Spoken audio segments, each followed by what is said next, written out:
বাস ভাড়া প্রতি কিলোমিটারে বাড়ল 11 পয়সা। ঢাকা ও চট্টগ্রাম মহানগরী সহ সারা দেশে যাত্রীবাহী বাসের ভাড়া কিলোমিটার প্রতি 11 পয়সা করে বাড়ানোর সিদ্ধান্ত নিয়েছে সরকার। বৃহস্পতিবার সচিবালয়ে সংবাদ সম্মেলনে নতুন ভাড়ার তালিকা প্রকাশ করেন সড়ক, রেল ও নৌপরিবহন মন্ত্রী শেখ রবিউল আলম। তিনি জানান, নতুন নির্ধারিত ভাড়া বৃহস্পতিবার অর্থাৎ আজ থেকেই কার্যকর হবে। জ্বালানি তেলের মূল্য বৃদ্ধির প্রেক্ষিতে যাত্রী পরিবহনে ভাড়া সমন্বয় করা হলেও রেল ও নৌ পরিবহনে ভাড়া বাড়ানোর বিষয়টি সরকার এখনও বিবেচনায় নেয়নি বলেও জানিয়েছেন সড়ক পরিবহন মন্ত্রী।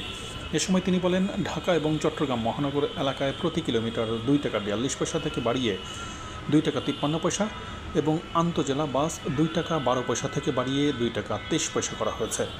অন্যদিকে শীতাতপ নিয়ন্ত্রিত বা এসি বাসের ভাড়া কত হবে এ বিষয়ে আলাদা করে পরবর্তীতে জানানো হবে বলে উল্লেখ করেছেন মন্ত্রী। এ সময় সড়কমন্ত্রী বলেন, বাস মালিকরা এই সিদ্ধান্তের ব্যত্যয় করবার চেষ্টা করলে তাদের বিরুদ্ধে ব্যবস্থা নেওয়া হবে। তেলের দাম বৃদ্ধি বা কমার সঙ্গে ভবিষ্যতে ভাড়া সমন্বয় করা হবে বলেও মন্ত্রী উল্লেখ করেছেন।